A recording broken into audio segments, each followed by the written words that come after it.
Hello, my fellow readers. I'm Dark Symphony 777 with another fan fiction reading. As always, the link to the story will be in the description below. Please like the video, subscribe to the channel, click on that bell for notification, leave a comment in the comment section below on your thoughts on the story, and finally, this is my opinion. My opinion is not indicative of everyone in the world, so please respect that. So, the story I'm doing a reading of is Cybug Vanellope by that name. I cannot pronounce that.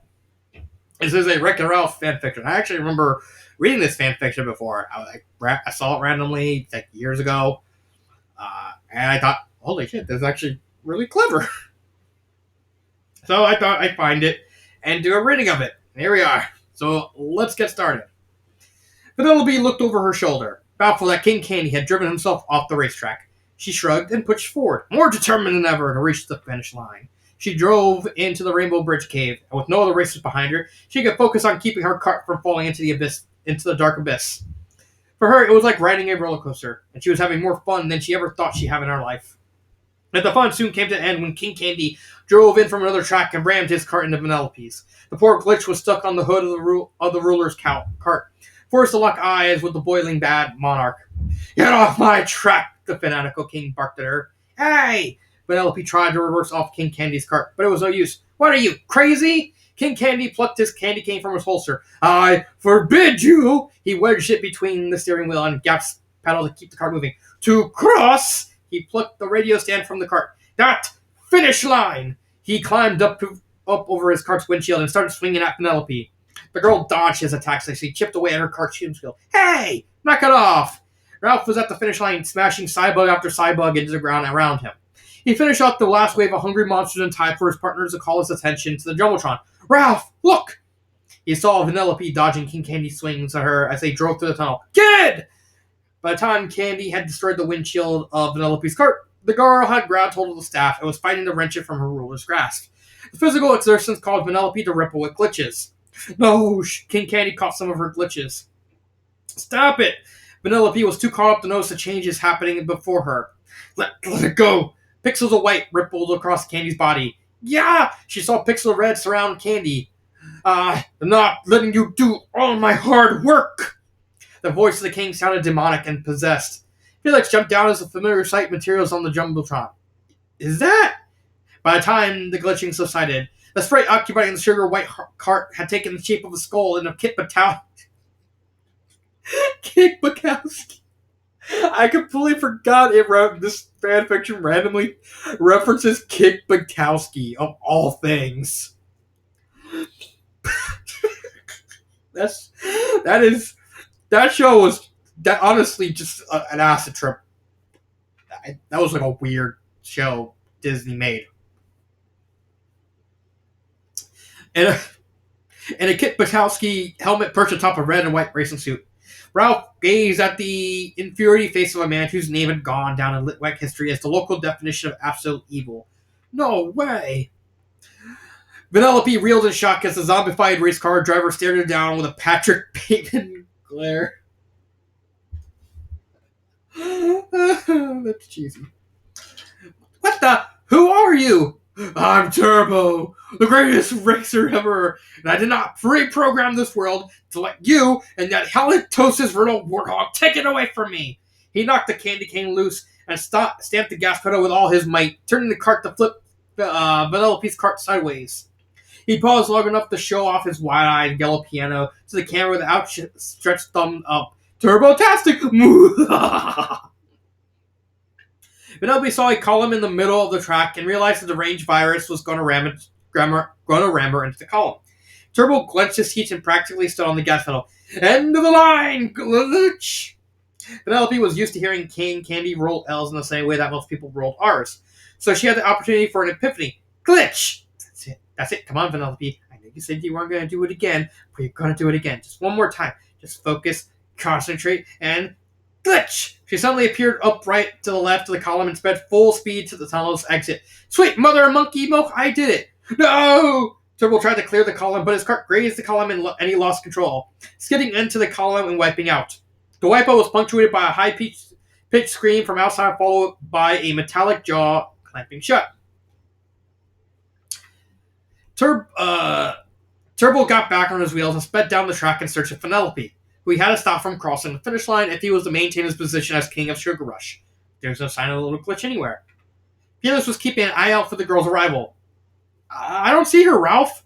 Ralph saw Turbo approaching and feared the worst. Oh no. Before Turbo could get any closer, Cybug started erupting from the ground around the demented racer, while another swooped down and tackled Turbo from his cart. Ralph saw the Cybug in question. When he realized that it wasn't eating him, his discovery of why made his cold run cold. Sergeant Calhoun swooped down over the finish line. That's everyone. Let's clear out. Ralph was the only one who ran off toward Turbo, who was pinned down by a minty green and white Cybug held together with red licorice that was sporting the same sloppy design as the newest cart in the game, and a candy ring neck sporting a glitching head that was only changed by the green scars above the eyes and down the chin, as well as a mouthful of sharp teeth. Vanellope! Turbo was laughing nervously and gasped. Come on, it's just Ralph who brought you here. Vanellope grabbed him by the throat. You don't belong in this game. Kid! Ralph? Vanellope looked at the record. What's going on here? What happened to me? Who's this guy? I'll explain later. He climbed up Vanellope's leg. We gotta get out of here. But I didn't cross the finish line. There is no finish line! And besides... Turbo was able to breathe as Vanellope lifted off. You're too big to fit a car now. Shut up, Turbo! Ralph and Vanellope yelled. Vanellope flew to the game exit. So what am I supposed to do? Calhoun caught sight of her and aimed a weapon at Vanellope. Let go of that wrecker, Cybug! Is that what I am? Cybug? Yeah. They become what they eat. Vanellope threw Turbo down at the Rainbow Bridge and set Ralph down next to Felix. Turbo immediately ran into the tunnel and was caught by Felix. At least she can't get to me now. Calhoun looked over her shoulder. I got plasma guns and I'm not afraid to use them. Not you, the glitch! Turbo pointed to Vanellope. She can't leave the game. Calhoun wasn't convinced and returned her focus to Vanellope. Better stay out of that tunnel if you know what's good for you. He's right, I can't leave the game. To prove her point, she reached a claw at the tunnel entrance, which repelled her touch. Calhoun looked at Ralph. Wreck it. Guard the exit while we get ready to blow it up. Felix was concerned. What about the game? Calhoun prepared a bomb. There's nothing we can do. Without a beacon, there's no way to stop these monsters. Ralph noticed Diet Cola Mountain in the distance. Beacon? He grabbed Calhoun's cruiser. Can I borrow that? Vanellope watched Ralph fly off. What are you doing? I got some wrecking to do! Ralph! Realizing what her friend was planning, Vanellope flew off after Ralph, unaware that Turbo had grabbed onto her tail. Ralph reached the summit of Diet Cola Mountain and ran for the center of the Mentos pit. He started laying punches to the Mentos, sending bits and pieces into a Diet Cola hot spring within the mountain. Bursts of gas shot up around him, a sign that his plan was working. Finally, the entire block of Mentos shifted downward a good 15 feet. One more! One more! Before he could lay down the last punch, he heard the approaching sound of Cybug wings and a familiar voice shouting, Welcome to the boss level! Ralph turned around in fear and the worst. Turbo! In this corner, we have, weighing over 900 pounds, Vanellope the Cybug! And in the other corner, weighing in at 643 pounds, the oldest bad guy in the arcade, Wreck-It Ralph! Turbo was dangling from Vanellope, who flew down and plucked up Ralph from the center of the Mentos. Ralph, are you crazy? Kid, I have to do this. It's the only way to save the game. But you'll fall in with the Mentos. Turbo snatched a glance at Vanellope. Not if you pull them out in time. Ralph was confused. Wait, you want this thing's head off? But of course. The game isn't safe for all these bugs flying around. Is it? Vanellope realized what Turbo was getting at. Oh no, Ralph. Get out of here while you can. Tight spot you're in now, aren't you, Ralph? I told you heroes have to make the tough choices. Ralph looked up at the middle of the crater. Look, kid. The entire arcade depends on all these Cybugs being stopped. It had been bad enough for both our games to get unplugged because of me. Turbo chuckled. We really aren't so different after all, are we, Ralph? What if I die with the rest of the Cybugs? Finish the job, Ralph. Let's wash your die together, shall we? Ralph took a deep breath. The candy trees might be your best bet at staying alive, kid. Turbo climbed up Vanellope's back. Off we go! Vanellope didn't move. I'm not leaving Ralph to die here. Kid, my game's been around longer than yours. Least I can do is clean up my own mess. Vanellope grabbed Turbo and Ralph flew up in the air with both of them. The candy tree forest is over that way, Turbo pointed over the horizon. Why are we going straight up? I need enough height for you to break the Mentos, turd butt. Vanellope, no! He deserves it more than you, Ralph. Still won't be enough to break it, kid. Turbo started laughing. Well, I guess it's game over for you then. No, Ralph grabbed a Turbo. Just for me. He forced himself out of Vanilla Bug's grip and plunged down to the Mentos below. Ralph! I say Ralph in like the most dull way. Ralph! Ralph! Vanilla Bug flew after Ralph as he fell. Ralph aimed his fist at the summit of Dilacola Mountain. I'm bad. And that's good. I will never be good. That's not bad. There's no one I'd rather be. He glanced at the cookie middle around his neck. Then me. Ralph slammed his fist into the Mentos, completely dislodging every last one. The impact slowed his fall from Vanilla Bug to catch up and pull him away from the imminent eruption. Kid! Ralph's face lit up. Don't worry. I got it under control. Vanilla Bug saluted as she flew full speed toward the Candy Tree Forest. She made it to the forest as the lava stack erupted into the darkened sky, hypnotizing the Cybugs and drawing them into the light. Before long, Vanilla Bug had slipped into a trance and dropped Ralph on one of the candy trees before slowly flying towards the light with Turbo in her grasp. Help! Let me go, Vanellope! Don't look at the light! I can't help it.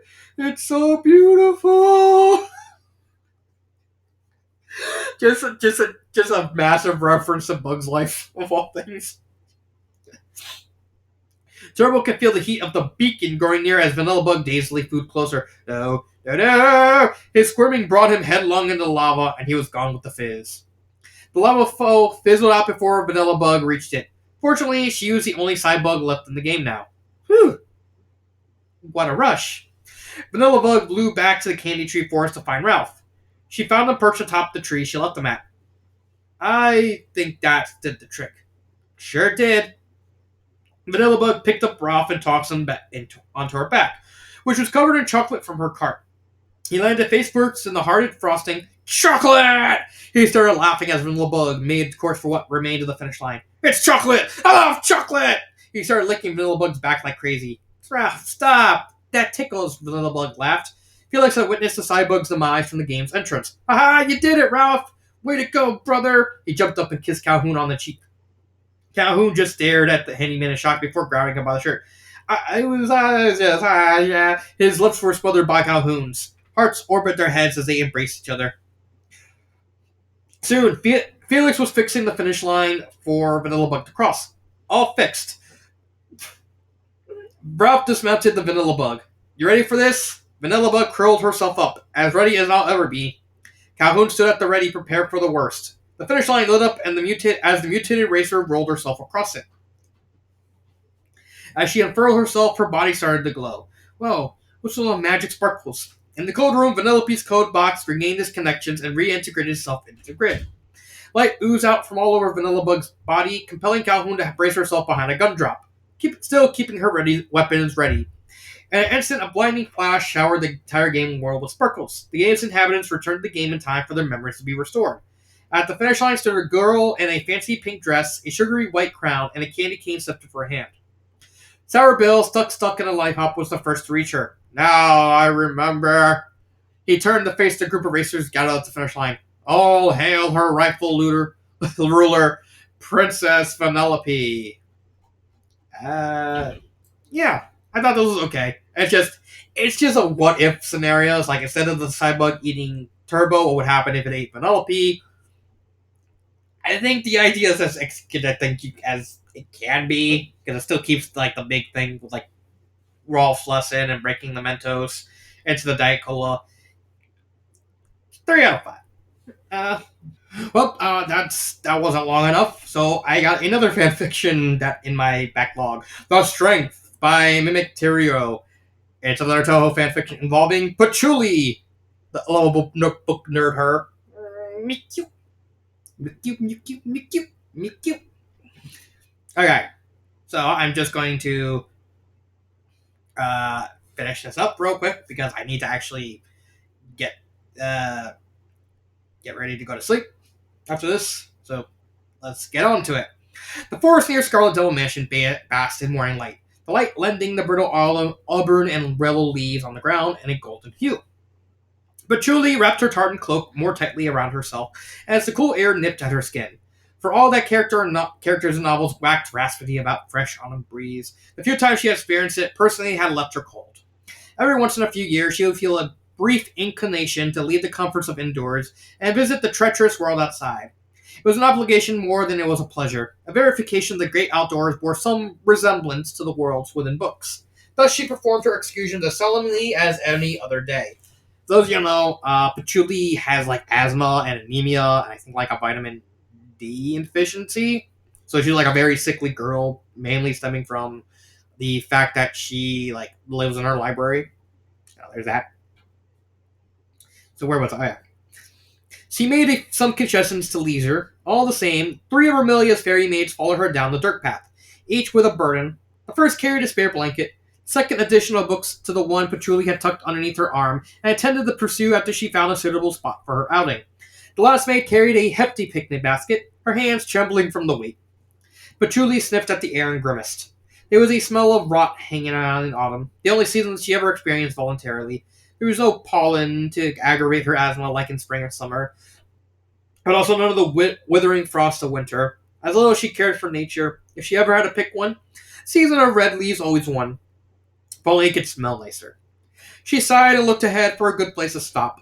Her legs had begun to tire. The brief walks in the surroundings of Scarlet Doll Mansion, on surfaces so different from the polished wood and luxurious carpets of the library, tended to take their toll on her sooner than later.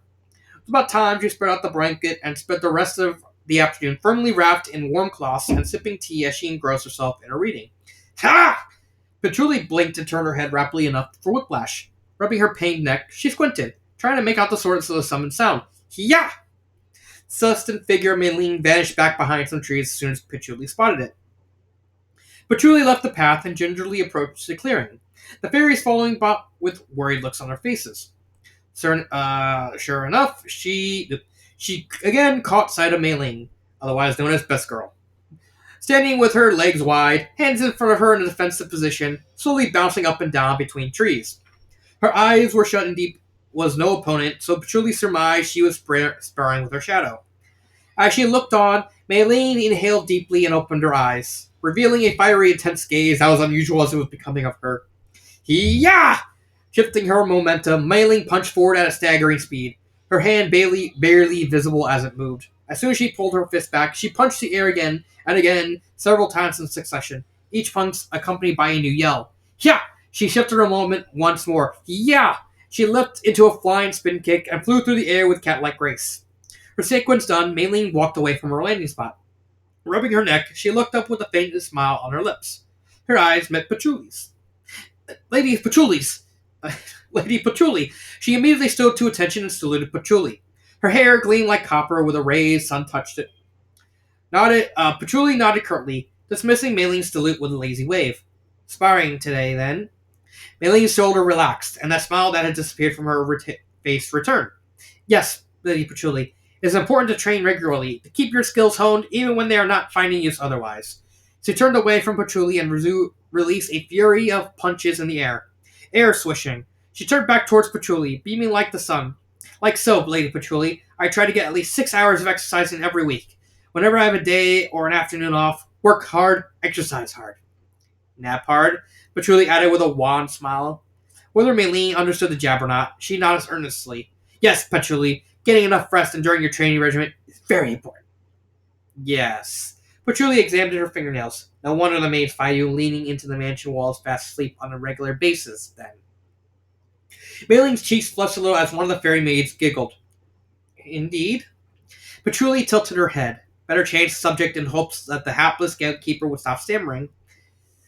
Have you been training for long today? Mei-Ling swiped white sweat off her brow. For half an hour now. I still have another hour's worth to do. Half an hour? You're not tired yet? The miracles of stamina. Mei-Ling smiled again. I will be there by the time I finished, since I'm doing the full regiment today. You look awfully happy about it. Mei-Ling averted her eyes with a wan smile. Well, it feels good. Nothing beats being able to wring your muscles and feel them grow. So, you like exercising. Patchouli had read about this phenomenon. of people who genuinely enjoyed exerting themselves physically. Even if she had never experienced any pleasure in it, naturally she had assumed Maylene must have been doing something to keep up her physique, but never had she dreamed that it was something the gatekeeper found pleasurable. Yes, Lady Patchouli. Maylene's face lit up like a lamp. In fact, if it's not imprudent, perhaps you allow me to teach you one of my simpler techniques. She waved her hands. Nothing that would compromise your health, of course. Just something light that you might find enjoyable too. It was ridiculous, to the point where Patchouli couldn't stop her lips from curling into a wry smile. A lesson in martial arts? Felt a lot of good that would do. Physical violence would never serve her better than magic. I even suppose that light exercise will no doubt leave her sweaty and weary. Still, when she looked up at the smile on Mayling's face and saw her nod encouragingly, the refusal already on her lips melted away. The gatekeeper was making a sincere effort to be friendly, and even if Patchouli didn't agree with her methods of doing so, she didn't wish to encourage her. As she reconsidered her proposition, all the while eyeing Mayling's guileless expression, the thought of exercising together managed to sound just appealing enough. Why not? Indeed. She had nothing to lose but some sweat. Very well. She shed her cloak and dropped it to the side. The fairy maids carrying the blanket hurried to pick it up, and once she was close enough, Patchouli handed her the book too. How about you show me how to kick the way you did just now, as well? The way Mei-Ling beamed put the sun to shame. Of course, please follow my lead. Patchouli took her positions next to Mei-Ling, doing her best to mimic Mei-Ling's stance and wishing there was an audience, even as one as inconsequential as the maids. First, we must make a fist.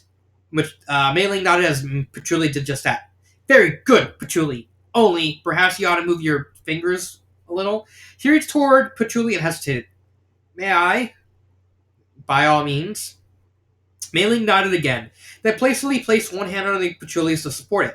Using her free hand, she gently unfurled Patchouli's fist and rearranged it so her thumb was no longer inside of it. Just like that, Lady Patchouli. That way, your thumb won't break if you hit something. That's actually true. That's actually a real tip. If you actually want to punch someone, don't put your thumb in the fist. If you hit hard enough, you'll actually break your thumb, and you'll do more damage to yourself than the person you're trying to punch. Patchouli sighed. The day she would actually need to punch someone was the day the sun exploded. Or the day Marissa didn't stop stealing from her. Sorry, I couldn't resist. But she didn't bother saying it out loud. What comes next? Mei-Ling returned to her previous position. With one foot forward, one of her fists raised up, another by her hip. Please copy what I'm doing. Patchouli did her best to mimic the gatekeeper. It felt strange to stand in such a wide position, posing almost like a real martial artist. Yes, because Patchouli is a book nerd. Mei-Ling looked over her and nodded. Almost like that, Lady Patchouli. You just need to watch where you place your weight. She demonstrated what she meant by bopping up and down on her feet. You need to place your balance equally between your legs, and have enough spring to be able to move quickly. Like this. Ha! Mei-Ling moved forward and slammed her fist forward. With such speed, Patchouli wasn't sure how she'd done it. When Mei-Ling saw the apparition in Patchouli's eyes, she returned to her previous position. I'm sorry, Lady Patchouli. I should have explained it first. So, you bring your right fist upwards. She did so, and Patchouli copied it. And then, bring your fist forward. At the same time, you step forward. Ha! She demonstrated again, returning to her lightning speed. Patchouli gave the air a half-hearted punch, then frowned. Is it necessary to cry out while attacking? Mei-Ling smiled sheepishly. It helps, but you don't have to do it if you don't feel like it, Lady Patchouli. Right, Patchouli inhaled and focused. She had no illusions about her physical condition if anyone could tell it was abysmal. However, she did like to believe she had at least some coordination skill. Now was the time to prove it. She brought her fist up, and while she could only do it at a fraction of the speed Mei-Ling had done it, she stepped forward and punched the air. Mei-Ling nodded gravely. Yes. Almost like that, Lady Patchouli. Only you need to watch out for your balance so you don't waver. Like this. She punched forward several times to wrap his position, moving back and forth so fast it almost seemed like she too was capable of stopping time. Again, Patchouli did her best to emulate her. As she waded through the air and punched forward, she felt she was doing some progress. Very good, Lady Patchouli, Mei-Ling cheered. Now we just repeat the sets of move to perfect it. She continued with the punching move, releasing a loud ha with every lunge forward. The word sent alarm rails Alarm bells, my bad, ringing in Patchouli's head. But regardless, she kept punching. The move was both difficult and boring to perform accurately, and even as she kept doing it, she wondered how anyone could muster the willpower to keep at it to reach Mei Ling's level. She seemed broke into a sweat, moving as she did, and her breathing grew ragged. She cursed herself for agreeing to such horseplay. Mei Ling's feelings aside, magicians were not built for the physical world. And yet, even as she wanted to stop, she kept punching. The way she could feel her heart thrumming in her ears and feel the rush of the coursing blood through her body was alien, but not unpleasant. She doubted she would never ever repeat this experiment, but this one time, it wasn't wholly repellent. Three more! Mei Ling cried. Ha! Ha! Ha! Yeah! After the final punch, she raised her right foot in the air and delivered a sideward kick at the sky. The word's missing. Guessing at the sky. Coaxed by adrenaline, Patchouli decided to copy her. She raised her foot, wobbling, wondering how on earth Mei Ling had managed to remain so steady on one foot. Nevertheless, she feebly attempted the kick. So yeah, imagine like a very sickly witch under pressure, slowly raising her foot into the sky, just trying. She's so adorable. But the further change in weight was too much for equilibrium, and she toppled onto the ground, landing firmly and painfully on her bottom. One of the maids tittered, and she momently considered some kind of transmogrification spell to inflict on the brat. Lady Patchouli! Mei Ling immediately stopped her own sequence and rushed to Patchouli's aid. Are you alright? Yes. She was a bit sore, but the only thing damaged was her pride. She harbored no illusions of being some kind of physical powerhouse, but to lose her standing doing such a simple move, blood rose to her cheeks. A hand reached out for her, and she looked up at Mei Ling, who smiled gently. Here, Lady Patchouli, let me help you up.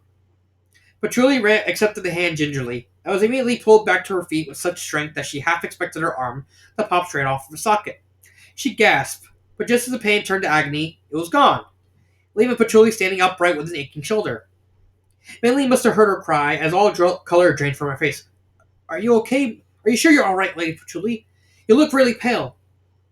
No doubt as pale as Mei Ling did, Patchouli thought, but instead replied, I am fine. Yes, it is simply that Mei Ling looked at her like a dog looks at its master when it wants a treat. Patchouli decided to give Mei Ling what she thought she wanted.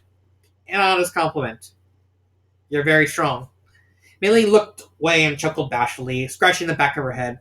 Hardly, Lady Patchouli. I mean, I do try, but I will never be truly strong. Just look at the Oni. Imagine if I try to arm wrestle with one of the Devas. They crush my arms into powder. Suppose. Unlike you, Lady Patchouli, was Patchouli imagining it, or was there genuine admiration in Mei Ling's voice? You're the best magician in Gensokyo, right? Patchouli frowned. I'm not. Mei Ling visibly wavered. You're not? There is no exactly consensus over who is the best, since it cannot be objectively measured. But there are too many skilled magicians in Gensokyo for me to style myself the best. Patchouli's brow furrowed deep into thought. Honestly, it's possible that once Marissa Kirasame becomes a genuine magician, she is more powerful than any of us, depending on exactly how she accomplishes her goal, that is. An image of Marissa grinning cheekily while escaping through a window flitted across her mind. How many more books would Patchouli lose that way? Mei Ling floundered. Well, Lady Patchouli, you know what I said that. Her face visibly brightened. But you could definitely say that you're at the top, Lady Patchouli. Even if you're not literally the best, no one can ignore you if they plan to make a list of the remarkable magicians in Gensokyo. I suppose. Patchouli dismissed the compliment as coolly as politeness allowed. No doubt Mei Ling was simply trying to make her feel better about her pratfall. But it was pointless and slightly irritating. Her ego wasn't so frail as to crumple from the least slight. I mean it, Lady Patchouli. Not only are you powerful, but you're diligent, too. Mei Ling's cheek was red with enthusiasm. All priority forgotten. I could never do what you do. Study so hard, day after day. Yeah, I don't have the brain for it. She poked the side of her head with her index finger. But you do, so be proud, Lady Patchouli. Patchouli gave Mei Ling a long look. She half expected to see some hidden purpose or jealousy reflected back at her. But everything on Mei Ling's countenance radiated good nature, admiration, and honesty. Perhaps she was a tad out of line. His woman who moved like a tengu, stuck like an oni, was genuinely complimented her. Thank you, Mei. That is kind of you. Patchouli tried to keep her voice cool and her level gazed. She paused. I believe I had enough exercise for today. That is fine by you. Of course, Lady Patchouli. Mei shoulders slumped a little bit. I didn't mean to push you. I'm sorry. Not at all. I should be thanking you for the new experience, rather. She glanced at the maids, who had stayed admirably still throughout. She tried to discern from their expressions which one had laughed at her, but only half-heartedly. It had been a minor annoyance, and really, what else could she be expected from fairies? To be smart. Of course, Lady Patchouli, Milene saluted her. Have a pleasant day. Patchouli nodded and was already making her way back toward the path when she paused to think. Actually, would you mind if I remained here? I'd rather not overexert myself. Of course! You can stay here, and I'll go find another spot for training. It's no problem. Millie saluted her again. You don't have to leave. In fact, I would prefer you stay. Maylene bleeped rapidly. Won't I disturb your studying? Shouldn't I rather ask whether I'm disturbing your practice? Maylene blushed. You are not disturbing at all, Lady Patchouli. Please, sit whatever you please. Patchouli smiled. Then I shall remain here. She snapped her fingers, and the maid sprung into action, spreading the blanket over the leaves and placing the books and basket on it. After the maids were done and moved away, she sat down, sprawled on a half-reclining position, and looked up at Maylene. Please, carry on as if I wasn't here. Maylene bowed deeply, then returned to her martial arts stance. Patchouli opened her book, but didn't immediately plunge herself into the text. Now that she was no longer moving, her body began to cool down. Still, she felt no chill. It was as if someone had lit a candle within her, a secret flame that kept herself warm. She looked on as Maylene returned to her training, smiling without being entirely sure why. Ha! Ha! Yeah! So that is The Strength. Funny name for just Maylene just exercising. It's a good story. It's a friendship. You can probably prolong that into romance. Wink, wink, Maylene Patchouli kisses. But yeah, that's a good story. I give this a 4 out of 5 if I had to rate it. I think it's good. Not great, but good. So these are these two stories. I will see you next time. This has been Dark Symphony 777, and cut.